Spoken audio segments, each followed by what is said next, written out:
sailing. Let's start at the very beginning. Dating back thousands of years through many different civilizations, it has a truly global history where no one can ever agree on anything. 10 years ago, we bought a boat, but like puppies in a hen house, we had no idea what we were getting ourselves into. It seems we were accidentally stepping on a daunting elite club loaded with its own lingo. We quickly learned that a rope isn't called a rope. Sheets are not meant to sleep on, and a head, well, it's not on our shoulders. And the floppy bits of fabric known to put the sail and sailboat all have different names and purposes depending on who you ask. But one particular controversy has haunted us from the very beginning, and today we're putting that debate to rest once and for all. And to avoid grinding more fiberglass this week, we're heading to where it all began, to get to the bottom of this age-old dispute. Some might call this procrastination, but I call it the perfect mission.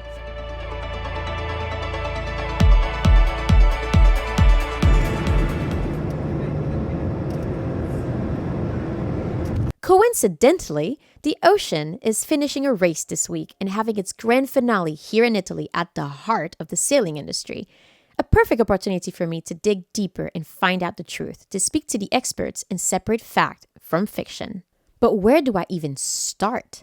Like a fish out of water, I am not in Kansas anymore. These don't look anything like Uma. Are these alien spaceships even sailboats anymore? It seems I need to peel back even more layers of the onion and follow the breadcrumbs to get to the bottom of the heart of the matter. I think the best thing to do is to interview some of the inhabitants of this strange city. I might not get the whole truth, but I'll definitely get some answers. So, Natasha, tell me, where are we right now? We're in Genoa. Genova, Italia.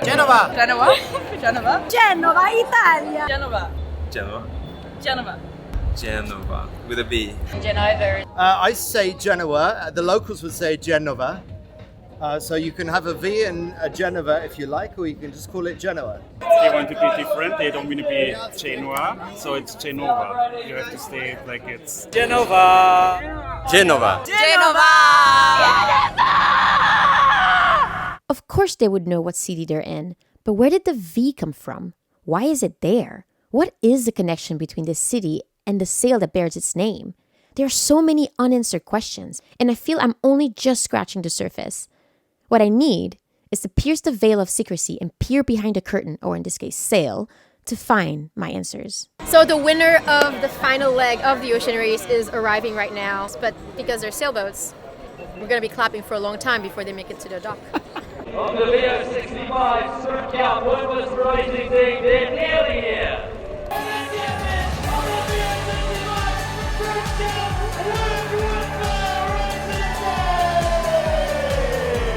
Celebrations continuing here on the dock. Shortly the crew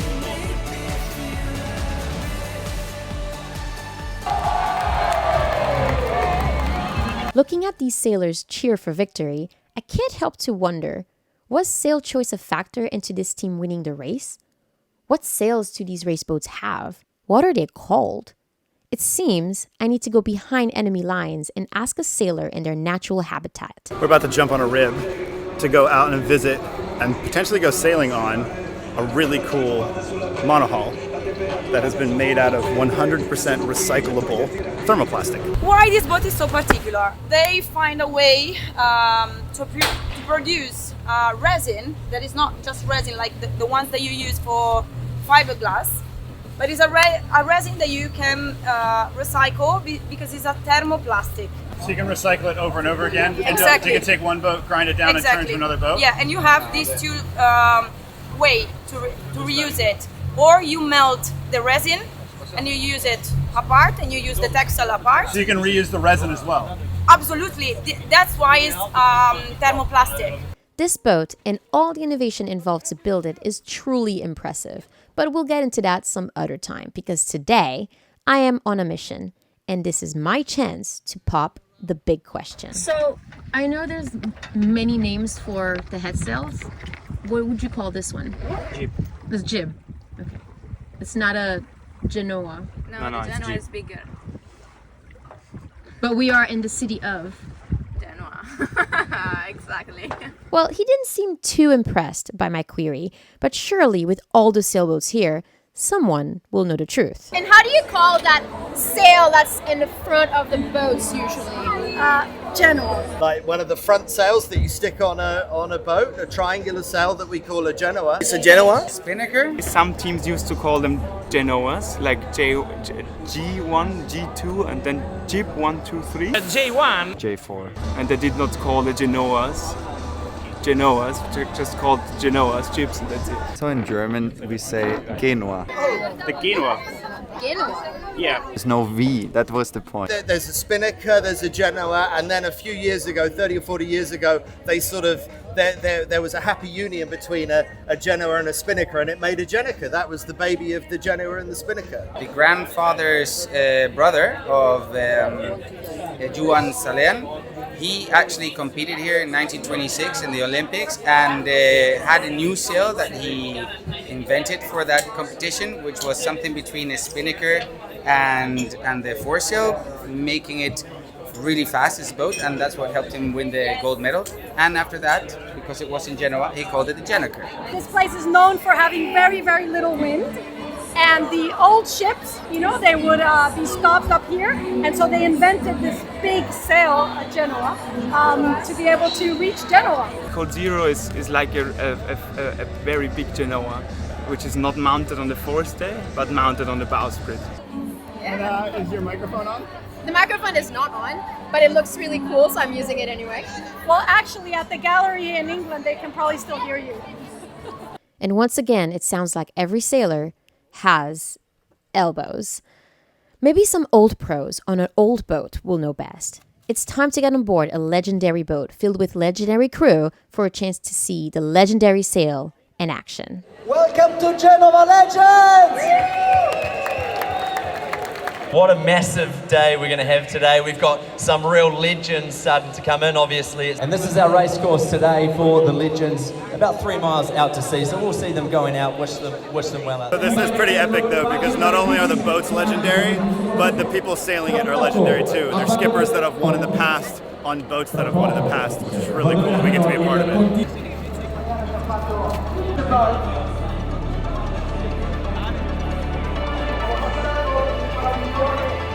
It's exciting. I feel like a professional crew. 9 minutes to taco. 9 minutes.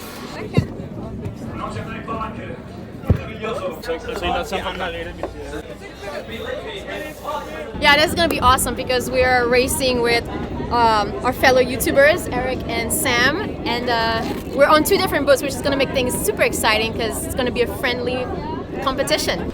How many head sails do we have on this boat? So in general, I think it's up to 10, but today we're gonna use 2. What are we gonna use? One big masthead Code Zero, and most probably for upwind the smaller Genoa.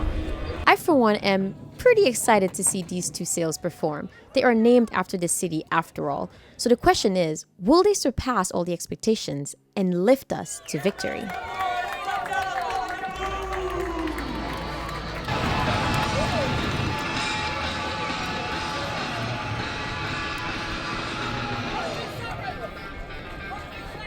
He's taller than me.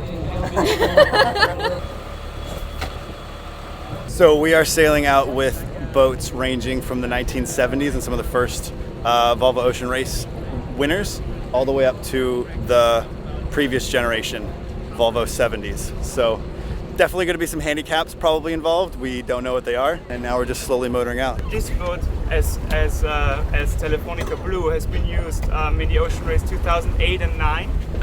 And they got 3rd, and it was skippered by Bauer Becking back then. And then in the edition afterwards, it was completely refitted and refurbished and adjusted to the new updated rule, and was used as Team Sanya, a Chinese entry in 2011 and 12. And I think they finished 6th. So basically a boat that covered already 2 races around the world.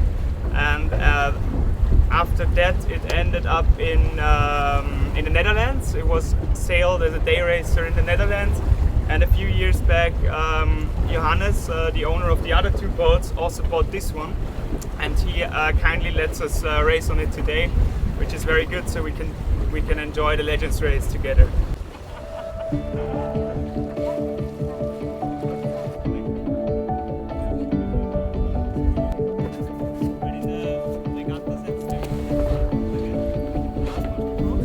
I'll tell you one thing though, I guarantee this boat would smoke us in any open ocean race. But as far as getting off the dock and getting underway, we would definitely win.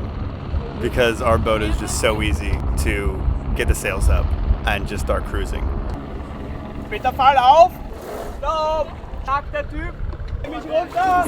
Did we break it already? Nah, it's the whole boat is a shit fight. The boat has not been sailing for years, so it's not really in a condition. One thing that I've gathered so far is that it takes a lot of work to move these massive sails. Sailing, even in super light winds, is always a constant grind. It is tiring. Yeah. Alright guys, we prepare for attack. I'm learning so much. It's funny because, I mean, we sail in our boat and I feel like I've never sailed before. And I'm here. It's like, how do you do this? This is so big. Like, how do you feel this feels totally new, a little bit different. So hopefully by the end of today I'll get the hang of it.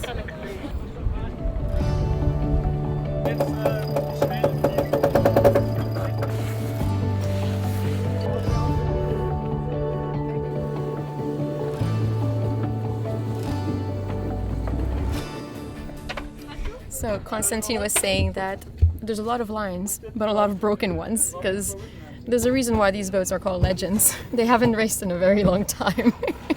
So things are a bit old. Yeah! It's hard to grab them.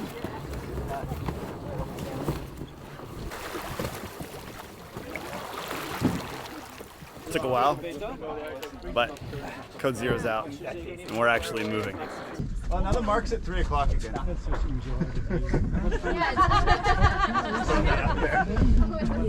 We're about to tack, because the mark is exactly at our 3 o'clock, which means rolling up to Code Zero, and then tacking the main, and then unrolling on the other side.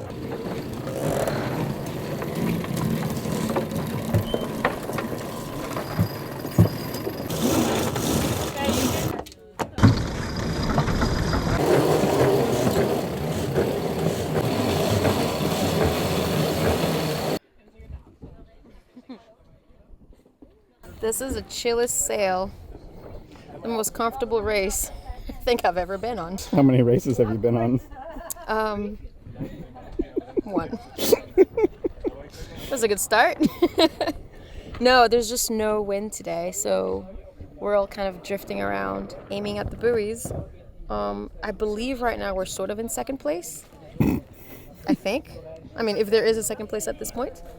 But there is a boat that's a little bit ahead of us. And then there's a couple of boats behind us, I think. So, yeah, we're just drifting. Maybe some boats will drift faster than others, but we'll see. This reminds me of all the times that we end up sailing very slowly in light wind conditions. Sort of what we've gotten pretty good at, especially here in the Med. We're racing since 1:45. What time is it now? 4:45. Okay, it's hot. The water is glassy smooth and we are not moving. Even with these massive sails, it seems the city is living up to its name. I am left perplexed. With no wind and no answers, it's time to head back to port, no closer to the truth than the finish line. Legends Committee. This is Telefonica Blue. Telefonica Blue, we abandoned the race. They went to... Copy that, thanks very much. Ah, yeah. See you ashore. Thank you, see you ashore. Alright, that was a race for us guys, well done! There's 3 buoys and we were supposed to sail around them. And then they changed the course to just sail to the first one. And I think maybe 2 boats out of 5 made it. And the rest of us kind of just gave up. Maybe a modern professional crew on a modern professional boat will hold the key. The Austrian team just arrived, so we're just gonna go and meet them at the dock because we have fancy badges and we can go straight to the boat. This boat has been around the world twice and raced in some epic legs with epic crew. I am certain that these salty sailors will know the truth. Yeah, if I have to summarize the whole leg, then I think we'll stand here for 2 hours, because a lot of things happened. It was very light and tricky, and that makes it hard on the crew because you need to stay focused all the time. It's actually a bit easier to sail with a lot of wind than with very light winds. Austrian Ocean Racing Team powered by Team Genoa! Disguised as a professional racer, my plan is to infiltrate the crew, gain their trust so that they might open up and reveal their deepest secret. So we are going out with the Austrian team this morning for the Pro-Am race, and there's actually a little bit of wind, which means we actually might get some sailing done, which is going to be amazing. It's the most wind we've had all week, so this should be a lot of fun. Welcome to our VO65. She did 2 laps around the world. She had a lot of sailing already. She's experienced, so it is not the boat, it's us today. And it's going to be your race. So we did just a race of like 12 days, so we don't want to do anything. We're just here to instruct you, so you guys are driving, grinding and trimming. It's your race. We have to hoist the mainsail in a minute, and we do that with 6 people, so 2 here, 2 here and 2 here. So what you do, when you go grinding, left hand is outside, right hand is inside. Because if you do like this, one is very wide, the other one is very narrow. And if you don't do it, if you do like this or this, you get bumped into each other with the head. So left hand outside, right hand inside. There's a little arrow, so the crew will give you directions, like with the arrow, against the arrow, and we will make sure that all the buttons are correct, so you don't have to take care of this. For today, you're just gonna go grinding.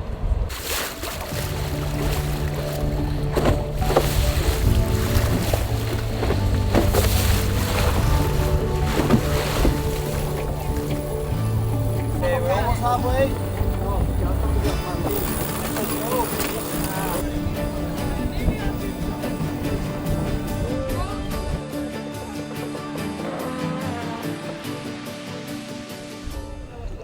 I can already see a difference in these modern crispy sails, but what is their name?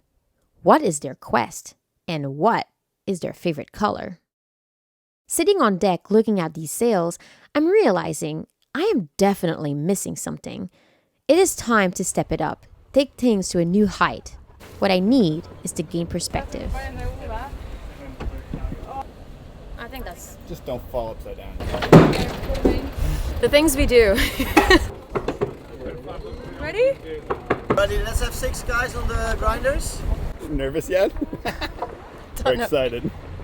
This is good, right? There you go. Love you, bye. That is not slow. It's one small step for me and one long grind for the crew below, and I was inching my way towards knowledge.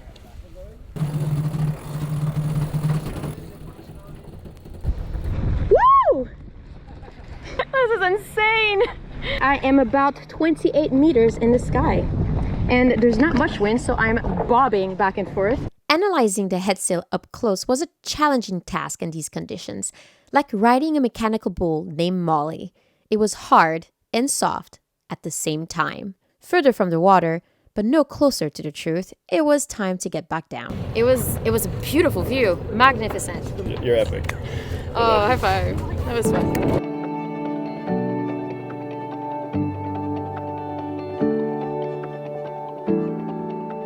How do you call the head sail that's on this boat? So we have a mustard code 0, we have a fractional code 0, we have a jib number 1, 2 and 3, and we have a storm jib.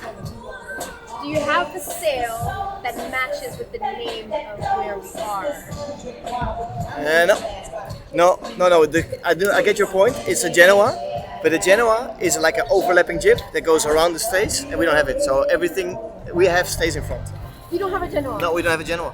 Hold the phone. What? You don't have a Genoa? No, we don't have a Genoa.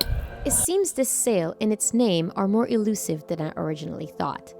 Like a miler birthday balloon, I feel lost and depleted, unsure I'll ever find the answer I am looking for. But all hope isn't lost yet. There is one person I haven't asked yet, one person that for sure would know the truth.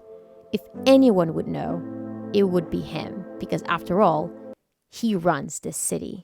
Hi, how are you? Kika, nice to meet you. So I'm sitting here today with the mayor of the city. Tell me, are you a sailor? I'm a sailor. I'm really excited to be here, and especially excited because Genoa is the grand finale. It's really a great event for our city that will give to Genoa a lot of visibility. It's a connection between the city and sailing in general. Oh, absolutely.